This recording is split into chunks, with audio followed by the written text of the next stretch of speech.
রুমে শুয়েছিলাম, শুয়ে থাকার পরে একটা বিকট আওয়াজ হলো। আওয়াজ হওয়ার পরে আমি রুম থেকে এসে দেখি যে এই রুম থেকে ওই ধোঁয়া বেরোচ্ছে। এবারে এসে বাইরে হচ্ছি, ডাকতেছি, এরকম করার পরে মানে 1 মিনিট খানিক পরে দেখি ও চাবি নিয়ে, এক হাত দিয়ে চাবি নিয়ে চলে গেছে। এসেতে আমাদের কাছে চাবি দিয়েছে, চাবি দিয়ে রুম এটা খুলতে বলছে। আর কিছু বলছে না, আমরা শুনতেছি যে কী হয়েছে এটা কিছু বলছে না এই সম্পর্কে। নেওয়ার পরে বলছে যে আমাকে মেডিকেলে নিয়ে যাও, শুধু এটা বলছিল।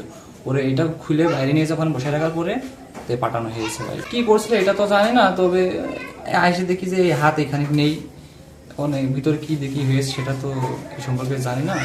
বলছি কি আমরা ঘুমিয়ে রয়েছি, ঘুমিয়ে থাকলে এখন শব্দ হলে শব্দটা শুনে আমরা লাভ পেরিয়ে পড়েছি যে কিসের এরকম শব্দ হলে মনে হলে ঘর বাড়ির সামনে রয়েছিল। তারপরে ওই জায়গায় দেখি যে সবাই চিল্লাচিল্লি করেছে, সবাই মানুষ এসে, তারপরে দৌড়ে গেলাম নাকি রক্ত।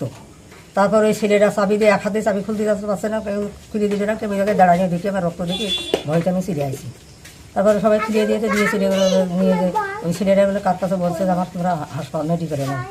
তারপর এটা রিস্ক, এখানে যদি কোনো দুর্ঘটনা করতে প্রয়োজনে আগুন লাগতো, বাজার বাড়ি আগুন লাগতো, দুর্ঘটনা অনেক মানুষ অফিস ছিল, অফিস থেকে মালপত্র পুড়ে যেত, মানুষের ক্ষতি হয়েছে।